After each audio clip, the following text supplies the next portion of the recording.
কুয়াশার চাদর সরিয়ে অস্ফুট শীতের সকালে ভেসে ওঠে এঁকে বেঁকে বয়ে চলা বাঙালির কঙ্কাল। স্রোতধারার সাথে হারিয়েছে তার চিরচেনা যৌবন। তলদেশ ভরাট হয়ে কমেছে গভীরতাও।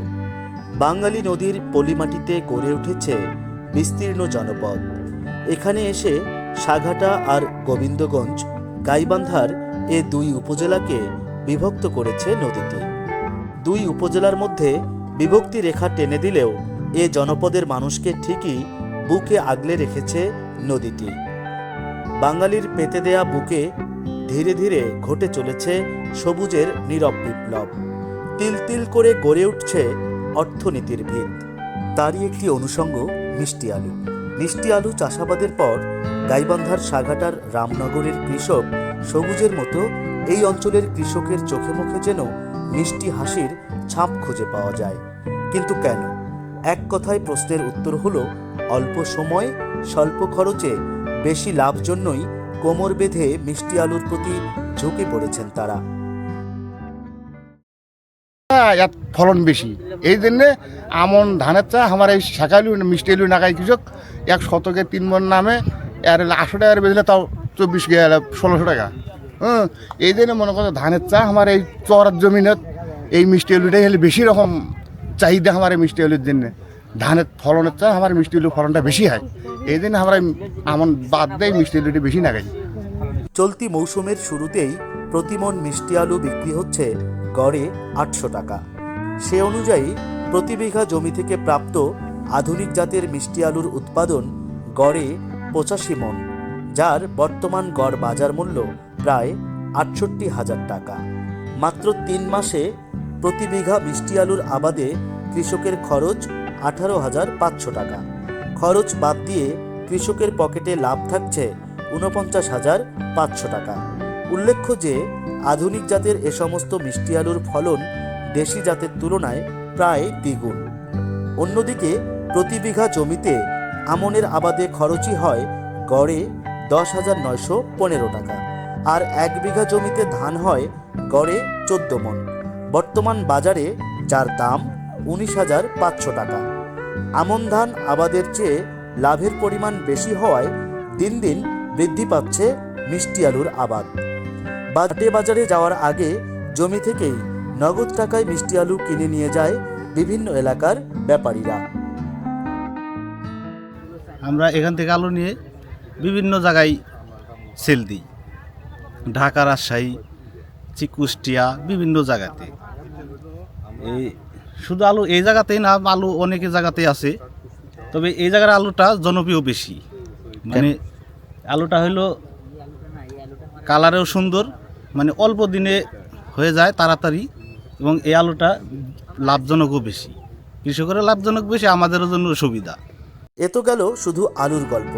এর বাইরে বসতবাড়ির আশেপাশে মিষ্টি আলুর লতা উৎপাদন ও বিক্রি করেও ভালো আয় করছেন মহিলারা। সরেজমিন এলাকা পরিদর্শন ও কৃষকের সাথে কথা বলে জানা যায় যে এ কাজের সাথে মহিলারা যুক্ত এবং প্রতি 10% জমি থেকে মিষ্টি আলুর লতা উৎপাদন ও বিক্রয় করে সর্বোচ্চ 20,000 টাকা পর্যন্ত আয় করছেন লতা উৎপাদনকারী কৃষানীরা। জমি থেকে মিষ্টি আলু তোলার পর যে ডাল বা লতা অবশিষ্ট থাকে সেই লতা ব্যবহার হয় গোখাদ্য হিসেবে। পুষ্টিকর এই মিষ্টি আলুর লতা খেয়ে হৃষ্টপুষ্ট হচ্ছে গবাদি পশু। দুধ ও মাংস বৃদ্ধি পাওয়ায় পরোক্ষভাবে অর্থনীতিতে গুরুত্বপূর্ণ ভূমিকা রাখছে মিষ্টি আলুর লতা। গত বছর এই যে মন করা আলুই লাগাছিলাম, এলে গনে মন করে 1 থেকে 20-25 দিনের মাথাতেই ডাল বেচছিলাম 40,000 টাকা। আবার ডাল বেচে 1 সপ্তাহ বাদেই মন করা হলে আলু বেচছিলাম, হলে 25-23,000 টাকার আলু বেচছিলাম। তুলে আবার ফির পেঁয়াজ বপন করছিল। কয় শতক জমি? এটা মনে হয় 15 থেকে 16 শতক জমি হবে। কৃষি বিভাগের তথ্য মতে এবছর গাইবান্ধায় 662 হেক্টর জমিতে মিষ্টি আলুর আবাদ হয়েছে। ধারণা করা হচ্ছে উল্লেখিত জমি থেকে আনুমানিক 15,186 মেট্রিক টন মিষ্টি আলু উৎপাদিত হবে, যার বর্তমান বাজার মূল্য 30.37 কোটি টাকা। আর সমপরিমাণ জমিতে আমনের আবাদ করলে আসতো 2,700 টন আমন ধান। যার বাজার মূল্য 8.34 কোটি টাকা। যার কারণে এ এলাকার সাধারণ কৃষক আমন ধানের পরিবর্তে আধুনিক জাতের মিষ্টি আলু চাষের প্রতি ঝুঁকে পড়ছে। চর এলাকায় মিষ্টি আলুর চাষাবাদ বিস্তারে কাজ করছে বাংলাদেশ কৃষি গবেষণা ইনস্টিটিউট গাইবান্ধার সরেজমিন গবেষণা বিভাগ। এই প্রতিষ্ঠানের কর্মকর্তা কর্মচারীদের প্রত্যক্ষ তত্ত্বাবধানে প্রতি মৌসুমে সম্প্রসারিত হচ্ছে জেলার চর এলাকা সহ নতুন নতুন এলাকা। প্রত্যন্ত এলাকায় ফসলের মাঠে সরাসরি কৃষকের কাছে গিয়ে বিভিন্ন পরামর্শ পৌঁছে দিচ্ছেন প্রতিষ্ঠানের প্রধান বৈজ্ঞানিক কর্মকর্তা ডক্টর আব্দুল্লাহ আল মাহমুদ এর নেতৃত্বে গবেষণা কাজে সংশ্লিষ্ট বিজ্ঞানী ও মাঠ পর্যায়ে কর্মরত বৈজ্ঞানিক সহকারী বৃন্দ। তাতে ওদের ফলন দেখে আমরা এবারে একটা সিদ্ধান্ত নিলাম যে এবার এগুলো আলু লাগাবো।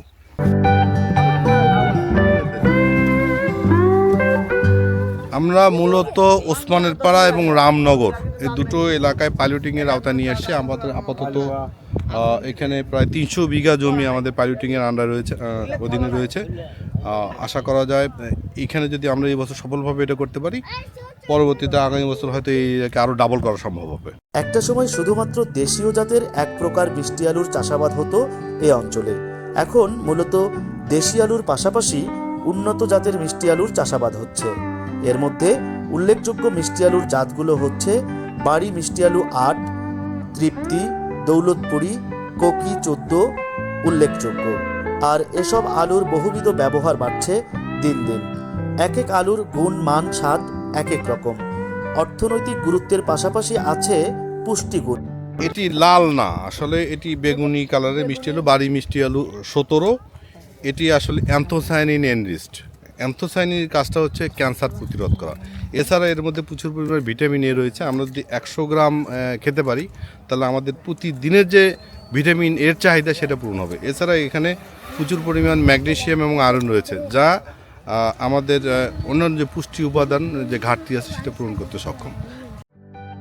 মিষ্টি আলু থেকে এখন পাউডার, বিস্কিট, হালুয়া, আটা, চিপস, মিষ্টি স্যুপ ও অন্যান্য খাদ্য তৈরি হচ্ছে।